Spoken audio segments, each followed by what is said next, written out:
Good day traders, this is Stefanos on behalf of Tixee, and in today's webinar we'll be giving an outlook of the market for the week of the 2nd until the 6th of May. Before we dive into the webinar, the key highlights of this video is going to be the earnings season, which is already fully underway. We will be mentioning 3 main stocks to keep on watch for next week. And moreover, since it's going to be the first Friday of the month next Friday, we'll also be having the NFP report, which is going to be released. As always, please note that all of the ideas discussed in this webinar are my own opinions and do not make up for any form of investment, trading advice, neither any recommendations to buy or sell. You should always do your own research and due diligence before buying or selling any securities, financial products or instruments, and whether you use any kind of trading strategies. Any information that relates to past performance is not indicative of future results.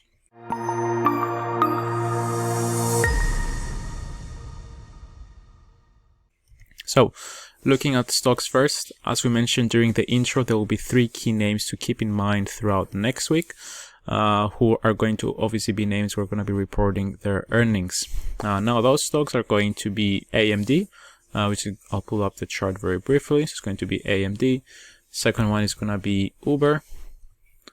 And then the third one is going to be Shopify, which, as you can see, all of them you can find on Tixee's web trader.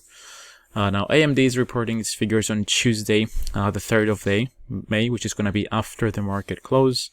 Uber, meanwhile, is going to be releasing its numbers on the 4th of May.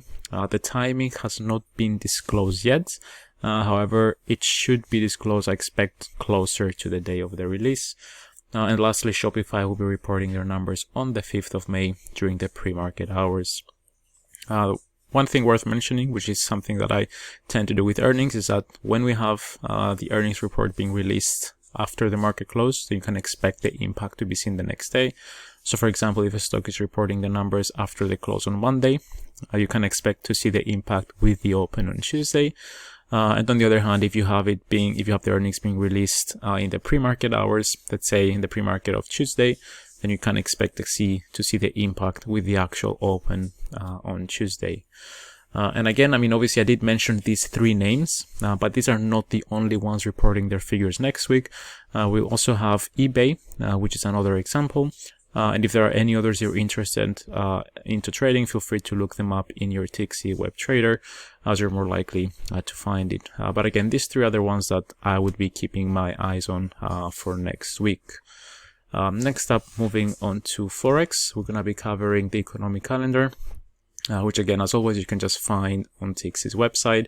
You can just navigate to the homepage by clicking on the logo in the top left.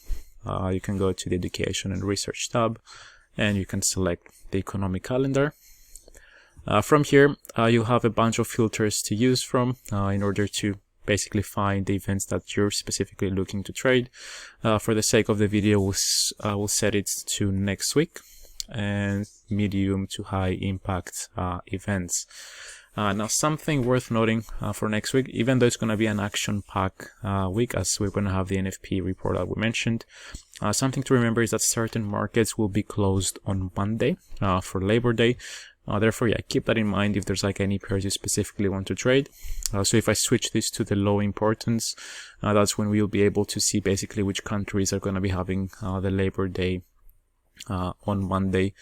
So if there's any currencies like that you will be looking to trade, obviously you can be a little bit more conservative, seeing as how volumes are likely going to be not as strong as during the other normal days.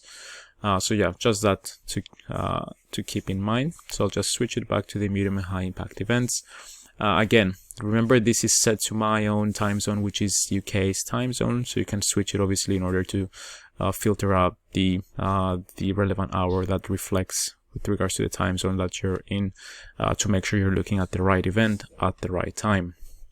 So yeah, Monday is going to be the slightly slower day, and things will start picking up in the early morning hours of Tuesday. As you can see, we're going to be having the Eurogroup meeting, which is going to be at 1 o'clock, and then at 5:30 a.m. we're going to be having the interest rate decision from the Reserve Bank of Australia.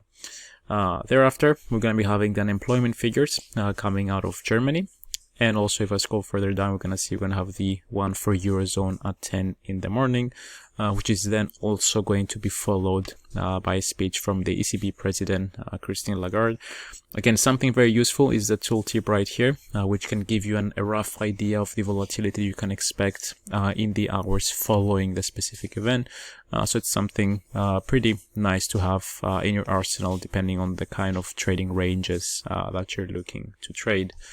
And later in the afternoon, we're going to be having a speech at 5:45 from the Bank of Canada Governor Rogers, and that's pretty much finishing the day off on Tuesday.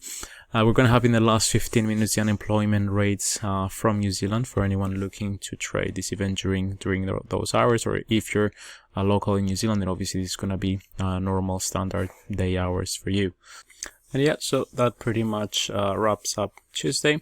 Then moving on to Wednesday in the morning hours, at pretty much 10, we're going to be having the retail sales figure coming out from the Eurozone. Again, you can use the little tooltips right here in order, like we said, to measure the volatility that you can expect. And later at lunchtime, we're going to be having the first hint with regards to the US employment data. We're going to be having the private payrolls being released at 1:15, which is going to then be followed 15 minutes later with the trade balance figure coming out of the US again, as well as Canada. And then finishing the day off, so you can see pretty much Wednesday is going to be one of the more action-packed days. We're going to be having the Fed's interest rate decision at 7, which is then again closely followed by the press conference, which obviously both of these events are pretty important to keep your eyes on, especially if you're trading any US dollar related pairs. Then on Thursday morning hours, you have trade balance figures from Australia. And then it's going to be pretty much be a UK focused day, as we'll be having the monetary policy data coming out of the UK. So you can see around midday, it's pretty much we're going to be having the meeting minutes as well as the monetary policy report, and then the actual interest rate decision, which is when it's going to be released, with the expectation for the rates to be hiked by 0.25. Again, this was the previous figure. This is the forecast, and we'll obviously get the actual figure on the day of the event. If I scroll at the very top, you can pretty much see what these columns mean with respect to the figures that you can see here. And then, yeah, we're moving on to one of the other most important days, which is going to be Friday. We'll be starting things off with the monetary policy coming out of Australia. And then from that point, I believe all eyes are going to be turned towards the US, as we're going to be having the unemployment rate and the non-farm payrolls being released at 1:30. And something not to overlook is that we're also going to have the employment data coming out of Canada at the exact same time. So pretty much I would say like half an hour before up to the hour after this event is released.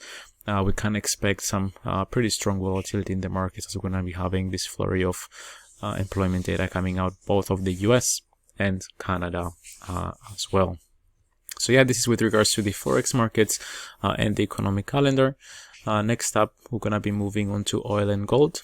And since we are looking at the economic calendar, it's worth mentioning that on Wednesday, we'll have the usual oil inventory report, which is going to be released at 3:30 UK time, which obviously is going to be morning hours around about 9:30 Eastern Standard Time, I expect. So yeah, we have the oil inventory report. And with regards to gold, I would definitely keep an eye on it quite closely, because we did see how many events we're going to be having out of the years. Like we said, we have the interest rate decision on Wednesday, and then we're going to be having the NFP data being released on Friday. So both of these days and events are likely to be closely watched by a lot of traders. So whether you're trading gold or the US dollar specifically, given the correlation between these two assets, I would definitely say keep an eye on these events, even if you're just a gold trader, because you can expect the impact on the dollar to affect gold prices directly as well. So yeah, this is with regards to the commodities. And then lastly, we're going to be looking at cryptos and Bitcoin more specifically. So I'll pull it up on the chart, and we can basically see the movement of the cryptocurrency. So if you've been tuning in for the past couple of webinars, you'll be seeing basically how we mentioned that we've been trading for quite a while in this bearish flag or bearish channel, if you want to put it that way. I'll switch it in the weekly time frame because you're going to be able to see it better. So you can see here that it's trading at the lower end of the flag that we pointed out weeks ago in one of the previous webinars. By the way, they're all available for you to watch on YouTube, on the YouTube channel of Tixee. So if you wish to go back and see when we actually called out the flag/channel formation and the trajectory that the price would follow should it break out, then you're more than welcome to go and watch the videos on YouTube. Now, if prices do break down, the next area of interest starts at the $32,300 mark, which is currently more than $600 away from the current price level. So there is tons of space for prices and traders to take advantage of should prices break below and break out of this channel. Of course, I wouldn't expect a straight move down. We could potentially see like a retest or trading along the lower end of the channel before we actually get the move down. But this is basically the first point of structure that prices would find should it break out of this channel towards the downside. And yeah, there you have it as far as the outlook for next week's markets. And then there's tons of events for any type of traders or for any type of style of trader that if you wish to take advantage of. So yeah, I hope you enjoyed the video and you found it useful, and I'll catch you all in the next one. Until then, trade safe.